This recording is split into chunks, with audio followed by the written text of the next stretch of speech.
The initial encounters unfold slowly, almost awkwardly.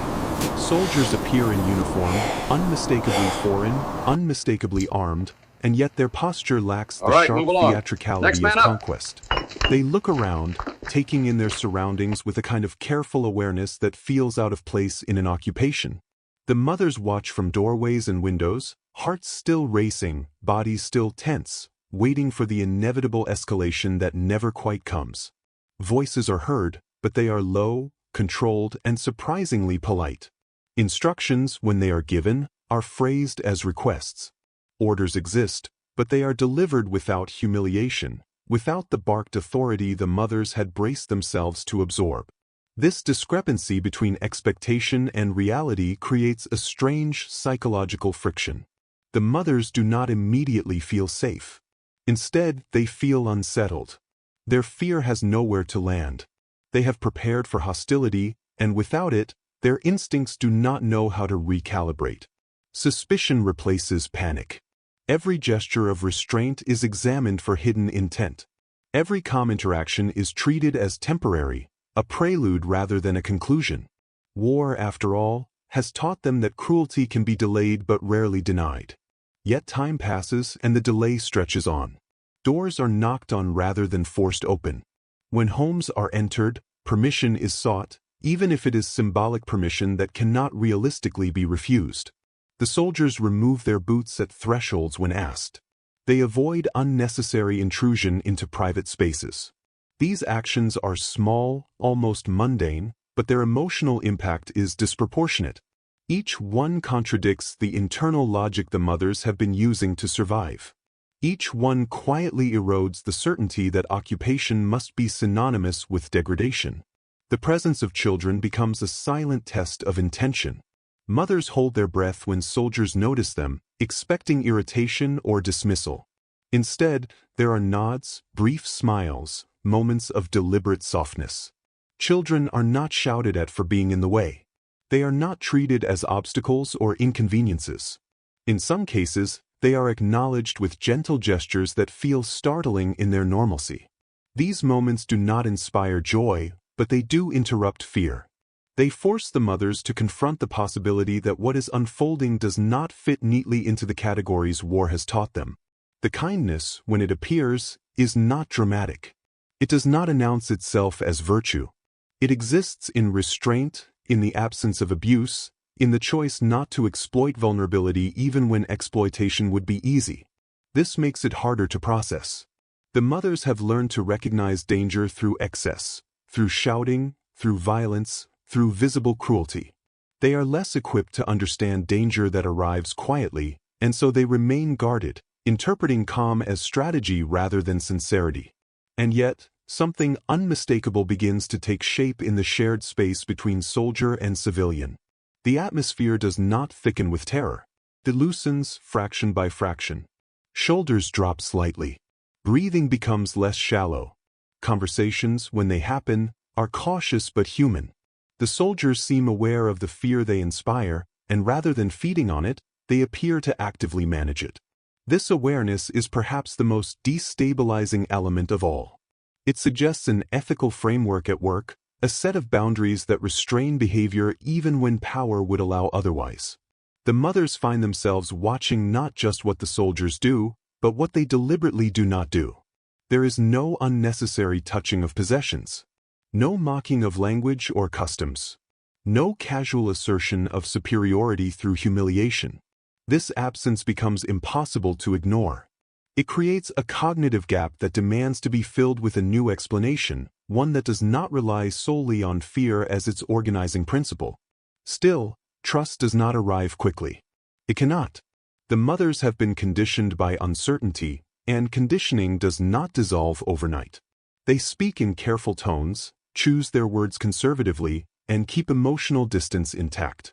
They do not allow relief to show, because relief feels dangerous, like lowering armor in the middle of a battlefield. They understand that kindness does not erase the fact of occupation. Power is still asymmetrical. Control still lies elsewhere. But the manner in which that power is exercised begins to matter more than they ever expected it could. As hours turn into days, the pattern holds. Kindness does not escalate into familiarity, but neither does it retreat into cruelty. The consistency is what makes it believable. The soldiers remain restrained even when frustration would be understandable. They remain polite even when obedience is slow or imperfect. This consistency forces the mothers to revise their emotional models in real time, a process that is both exhausting and unsettling. It is easier to fear a monster than to understand a human being who refuses to behave monstrously. Internally, many of the mothers experience a quiet moral confusion. They feel guilty for feeling surprised, guilty for feeling even a flicker of relief. War has taught them to draw clear lines between victim and oppressor, between good and evil. This situation blurs those lines without erasing them. The soldiers are still agents of an occupying force, still representatives of a system that has taken control of their lives. And yet, within that system, they are choosing a different tone, a different posture, a different relationship to power. The space that was meant to be filled with screams and orders becomes instead a space of watchful calm. It is not peace, but it is not terror either. It is an unfamiliar middle ground that feels almost more destabilizing than outright brutality would have been. Brutality would have confirmed everything the mothers believed about war. Restraint forces them to confront the uncomfortable truth that war does not dictate behavior as absolutely as they once thought. By the end of this chapter, nothing definitive has happened. No grand gesture has transformed the situation. And yet everything has shifted. The emotional environment has changed in subtle but irreversible ways. The mothers no longer wait for violence with the same certainty. Fear remains, but it is no longer the only force shaping their expectations. In its place, something fragile and unwanted begins to form, the realization that even in war, outcomes are shaped by human choices, and that sometimes, those choices defy the stories people tell themselves in order to endure. As time continues to move forward, the absence of brutality becomes more difficult to dismiss as a temporary performance. What initially felt like a pause, a deceptive calm before the expected storm, begins to harden into pattern. Days stack upon days without the eruption the mothers had prepared themselves for. The rhythm of occupation settles into something almost routine, and it is this very normalcy that unsettles them most. War was supposed to rupture daily life completely. Instead, daily life persists, altered but not destroyed, constrained but not stripped of all dignity. Small moments accumulate quietly, without ceremony. Food is distributed not as leverage but as necessity. Requests are repeated patiently when misunderstood rather than enforced with punishment. When mistakes are made, they are corrected without spectacle.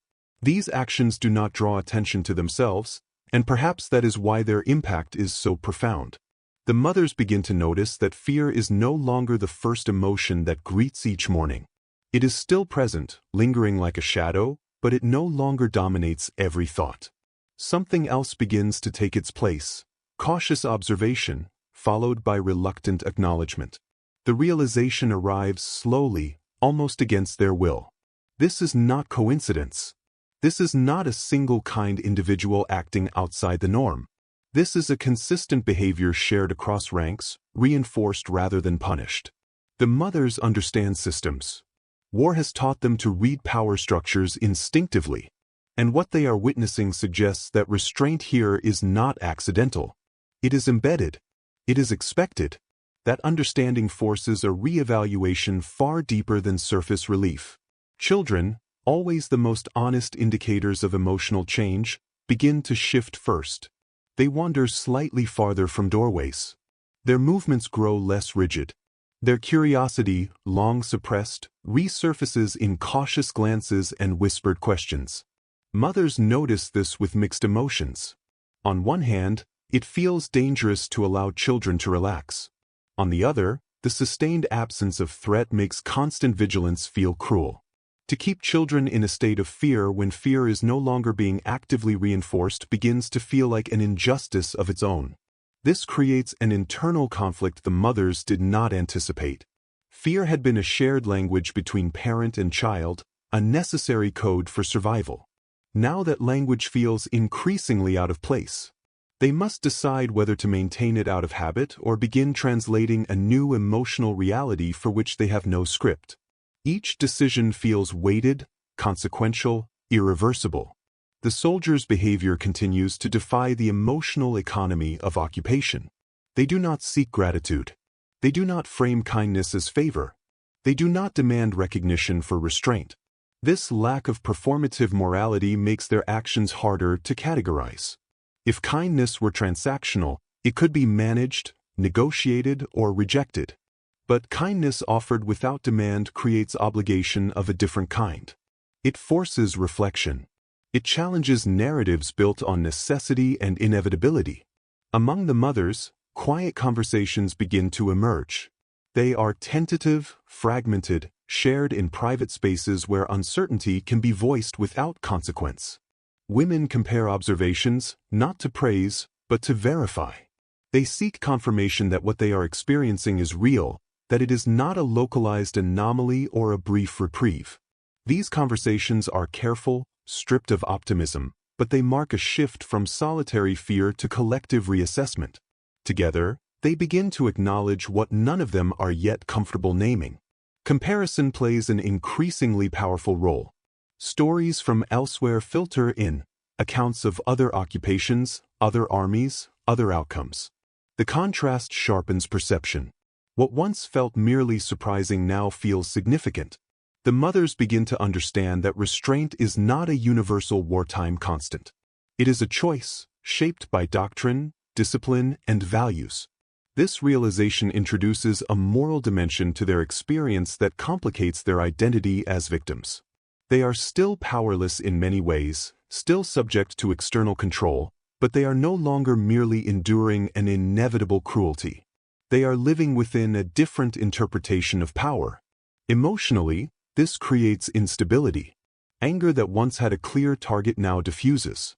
Fear that once justified emotional shutdown becomes harder to sustain. Some mothers feel disoriented, even resentful of this change. Fear, after all, had been useful. It had simplified the world, reduced decisions to survival. Without it, they must navigate ambiguity, and ambiguity demands emotional labor they are exhausted from performing. There is also a quiet grief embedded in this realization. If kindness is possible here, then cruelty elsewhere becomes more painful to contemplate. The mothers begin to think of others who did not receive this restraint, who endured the version of war they themselves had prepared for. The awareness that suffering is uneven, that fate hinges not only on circumstance but on human choice, introduces a heavier moral weight than fear alone ever carried. The concept of authority itself begins to shift in their minds. Authority no longer appears solely as domination. It reveals itself as something capable of self-restraint, capable of acknowledging humanity even while exercising control.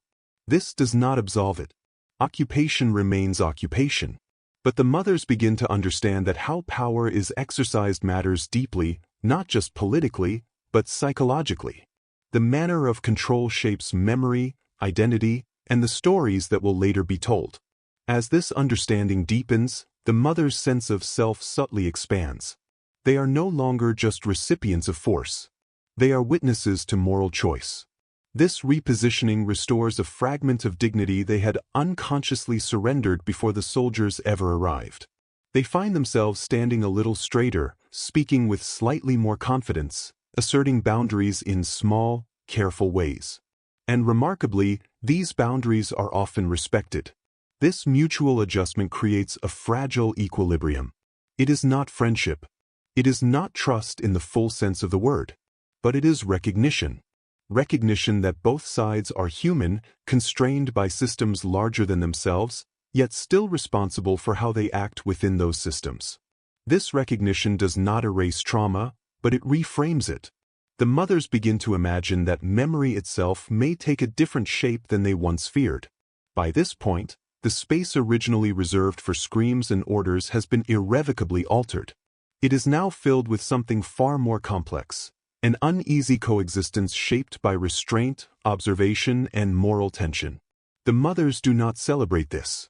They do not romanticize it. But they cannot deny it either.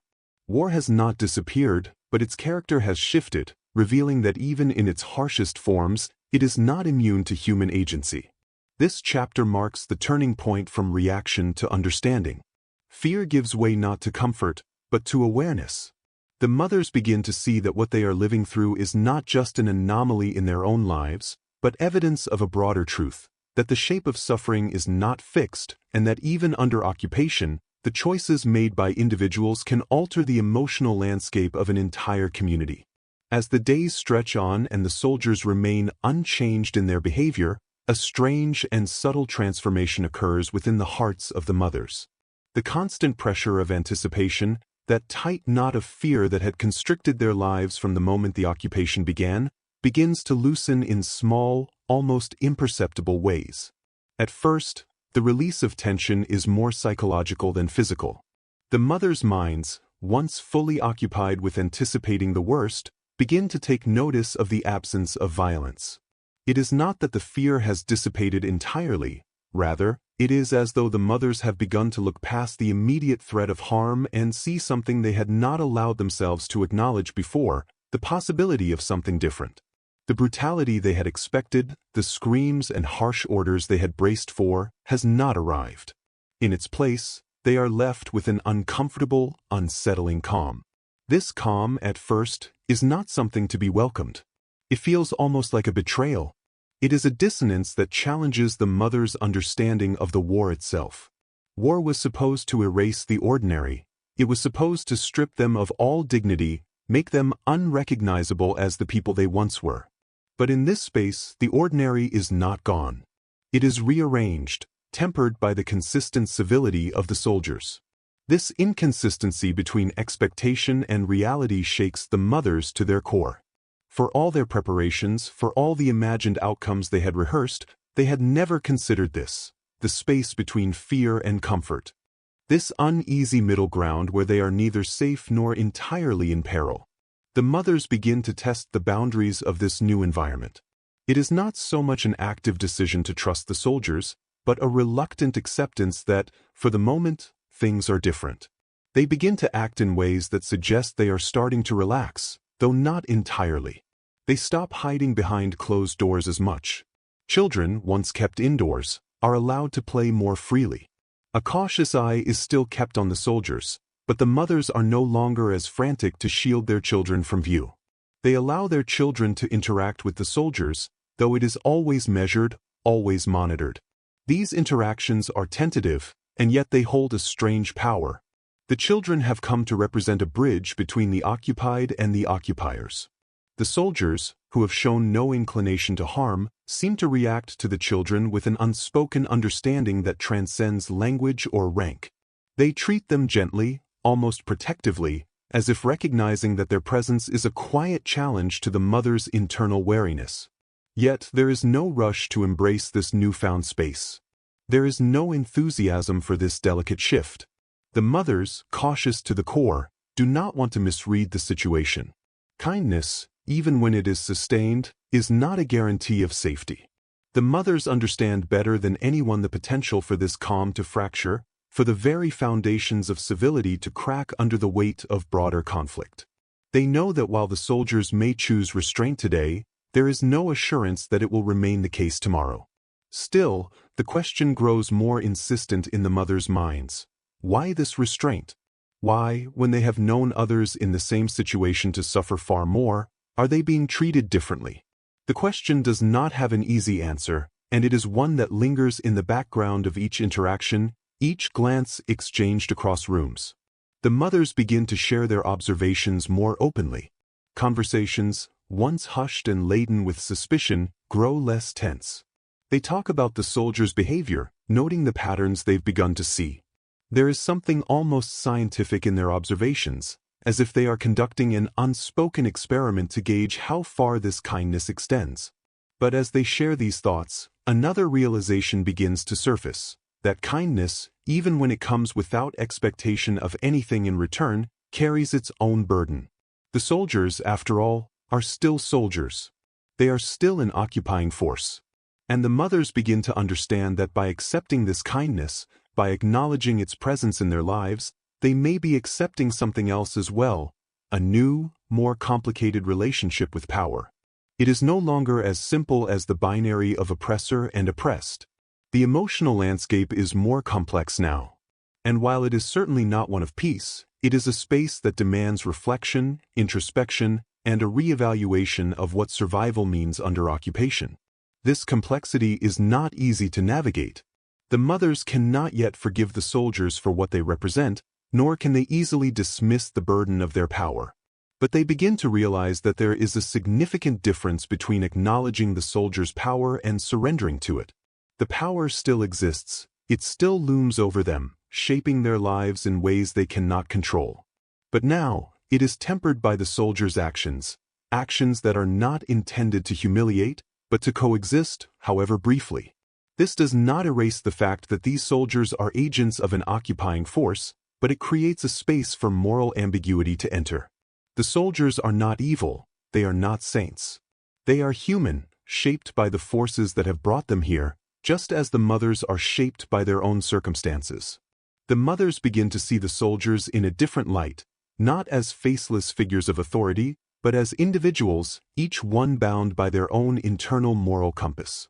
Some, they notice, are more careful than others. Some make an effort to engage with the community, offering assistance when needed, speaking in measured tones. Others, however, remain distant, their presence more about enforcement than interaction. These distinctions, subtle though they are, shift the mother's perception of the soldiers. They begin to understand that occupation is not a monolith, that even within a system of control, the people who enforce it carry with them their own histories, their own values. And it is through these personal choices, these small gestures of restraint or generosity, that the mother's world begins to change. But even as these small transformations take root, there is no illusion that the occupation is over or that it will ever cease to exist in their lives. The mothers understand that this moment of relative peace is fragile, that it could shatter in an instant if the wrong decision is made, if the wrong trigger is pulled. Yet there is a dawning recognition that perhaps the soldiers, too, are struggling with the weight of their own actions. They are not immune to the harshness of war, nor to the moral quandaries it imposes. This realization, though subtle, begins to shift the mother's understanding of their own position. They are not simply victims of an external force, they are participants in a complex negotiation of power and restraint. In this chapter, the mother's relationship with the occupying soldiers deepens beyond mere survival. The space that was once filled with fear begins to be filled with a different kind of uncertainty. It is an uncertainty that is not solely about their own safety, but about the nature of power itself. They begin to understand that the soldier's restraint is not a sign of weakness, nor is it a random act of charity. It is a choice. And in this choice, the soldiers may be looking for something as well, a way to navigate the moral complexities of occupation, to find their own place in a world that has been turned upside down by war. This chapter marks the slow, uneasy acceptance that kindness, even in the context of occupation, can be a form of resistance, not in the dramatic sense of defying an enemy, but in the quieter, more personal sense of choosing not to perpetuate the cycles of cruelty that war so often demands. The mothers do not yet know what this will mean for them or for the soldiers. But they know that something has shifted. The space that was once reserved for fear and domination is now filled with a delicate and unpredictable moral balance, one that will continue to unfold in the days to come. As the weeks stretch into months, the mothers find themselves caught in a growing tension, not between fear and comfort, but between expectation and experience. The presence of British soldiers, once an unwelcome and alien intrusion into their lives, has become a more complex reality, one that no longer fits neatly into the binary of victim and oppressor. The relationship between occupier and occupied has evolved, creating an emotional landscape that is both difficult to navigate and hard to dismiss. The soldiers have continued their restraint, their calmness, and their measured kindness, and the mothers have been forced to reckon with the unsettling question of why. Why have they been treated differently from others who have suffered under foreign occupation? Why has the cruelty they expected, the abuse they feared, never come to pass? This question has been a quiet undercurrent throughout their lives, growing more insistent with each passing day. And it is not an easy question to answer. The mothers have seen the worst of what occupation can do to a community, to a family, to a child. They know the destruction that unchecked military authority can cause. And yet, here they are, living in a situation that, while far from peaceful, is also far less oppressive than they had been led to believe it would be. It is a conflict that has no easy resolution, no satisfying explanation.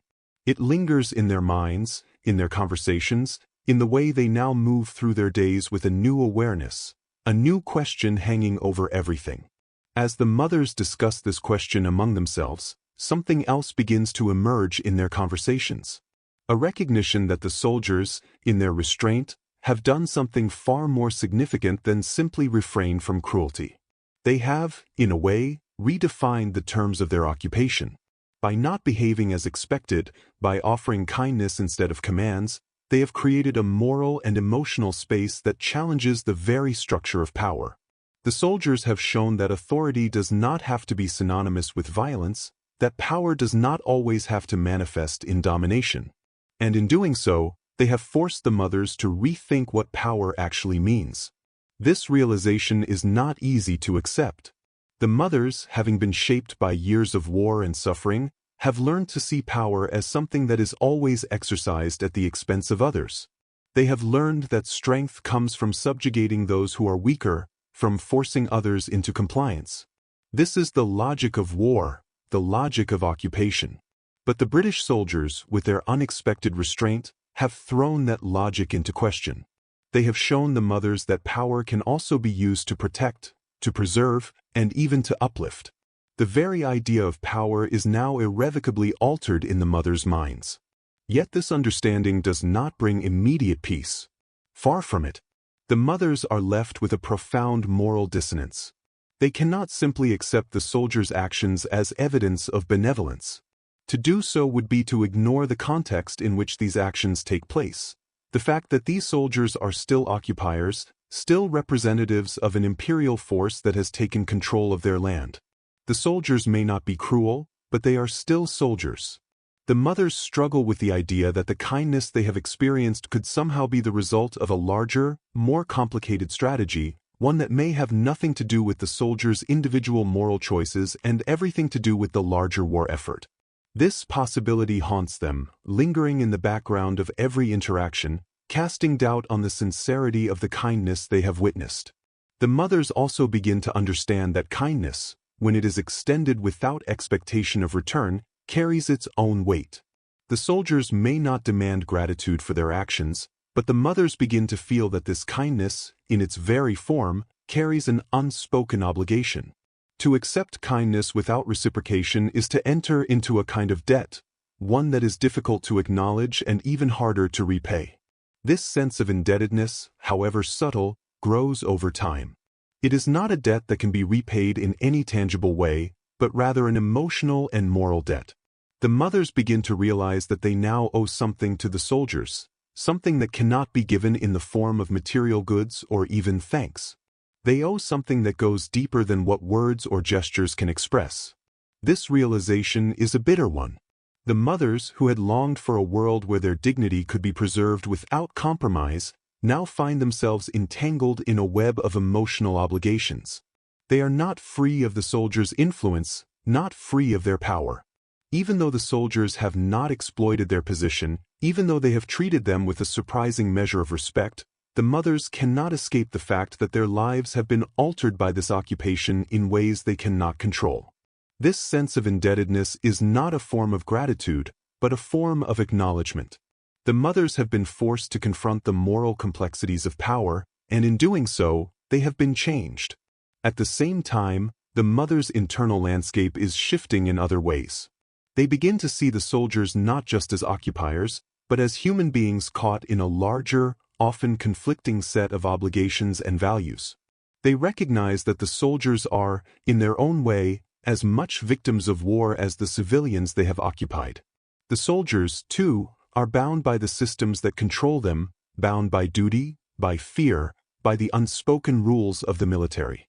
The mothers, once focused solely on their own survival, begin to understand that their survival is not just about resisting power, but about navigating the complexities of a world where power and restraint coexist, sometimes in unpredictable ways.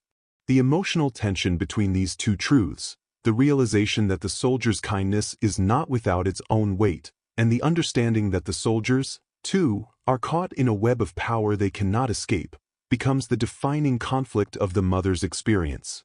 It is a tension that does not resolve easily. The mothers are not suddenly free of fear, nor do they suddenly embrace the soldier's actions as heroic.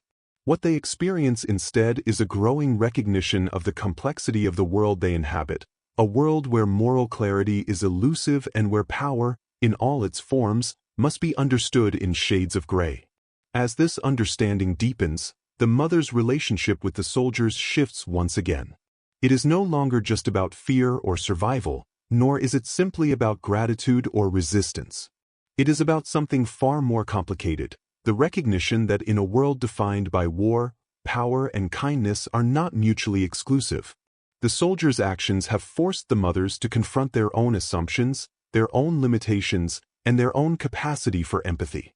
They begin to see that, even in the darkest moments, there is room for human choice, room for restraint, room for something beyond mere survival. This chapter represents a turning point in the mother's emotional journey. They are no longer just reacting to their circumstances, they are beginning to understand them, to engage with them on a deeper level. The soldiers, through their actions, have created a moral space that forces the mothers to reevaluate their own values, their own perceptions of power, and their own understanding of what it means to be human in a world defined by war. It is not an easy process, and it is one that will continue to unfold in the coming months. But for the first time, the mothers begin to understand that even in the midst of occupation, even in the most oppressive circumstances, there is still room for choice, for humanity, and for the possibility of change. The months drag on, and the effects of the occupation settle deep within the hearts of the mothers. The question that once hovered above them, why have they been treated differently, remains unanswered but continues to shape their every thought and interaction. The soldiers, still steadfast in their restraint and gentleness, continue to navigate their role as occupiers with an unsettling quiet dignity, providing kindness without fanfare, yet never demanding anything in return. The contrast between what they had prepared for and what they were now living through only deepens the emotional dissonance, but also pushes the mothers to confront an uncomfortable truth. Kindness is not the absence of power, it is a form of power in itself. And it is a power that they cannot ignore, a power that, over time, has begun to reshape their understanding of what it means to be occupied.